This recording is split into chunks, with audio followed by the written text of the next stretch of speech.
யாரும் இந்த வார்த்தையை சொல்லாதீங்க. இனஃப் லார்ட் சொல்லாதீங்க.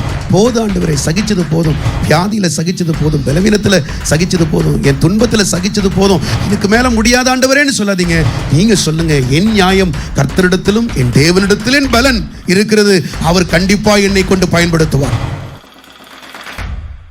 ஆகிலும் என் நியாயம் கர்த்தரிடத்திலும் என் நியாயம் கர்த்தரிடத்திலும் என் பலன் என் தேவனிடத்திலும் இருக்கிறது. என் பலன் என் தேவனிடத்திலும் இருக்கிறது. அல்லேலூயா. கர்த்தர் கைவிட்டுட்டாருன்னு நினைக்காதீங்க. கர்த்தர் உங்களை நடத்தலன்னு நினைக்காதீங்க. கர்த்தர் உங்களை லீட் பண்ணலன்னு நினைக்காதீங்க. கர்த்தர் உங்களை லீட் பண்ணிட்டு தான் இருக்கிறார்.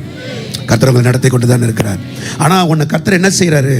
அந்த பட்டயமா நீ உருவாகிற வரைக்கும் நம்முடைய கரத்தின் நிழலினால் கர்த்தர் உன்னை மறைக்க விரும்புகிறார். நல்ல ஒரு ஆமேன் சொல்லுவோமா? நல்ல ஒரு ஆமேன் சொல்லுவோமா? எலியா தீர்க்கதரிசி இந்த இடத்துல தான் கொஞ்சம் சறுக்கின இடம். கர்த்தர் பயன்படுத்தணும்னு நினச்சி தான் எலியாவை கொஞ்சம் பின்னுக்கு இழுத்தார். கொஞ்சம் எலியாவுக்கு ஒரு சோர்வு வந்தது, உண்மைதான்.